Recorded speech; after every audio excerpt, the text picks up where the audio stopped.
अस्सलाम वालेकुम दोस्तों, ये मेरा वीडियो बनाने का मकसद ये है कि जो कौम नस्ल परस्ती, ज़ात परस्ती, कौम परस्ती और फ़िरक़ों में बढ़ जाए, फिर उन्हें उस कौम को लीडर नहीं मिलते, उस कौम को ज़ालिम हुक्मरान मिलते हैं और वो हुक्मरान मुल्क को लूट कर अपनी ऐश व आराम करते हैं और अरबों रुपए लूट कर दूसरे मुल्कों में रहायश पजीर होते हैं। ये भी वो मुल्क हैं, देखें, जहाँ ये लोग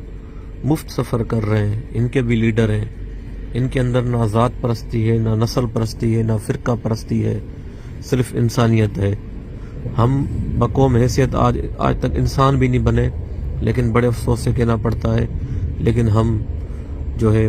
नस्ल परस्ती, ज़ात परस्ती, कौम परस्ती उसमें तकसीम हो चुके हैं और आज हम मुकम्मल तबाह हो गए हैं। तो ये जो मैं वीडियो बना रहा हूँ, ये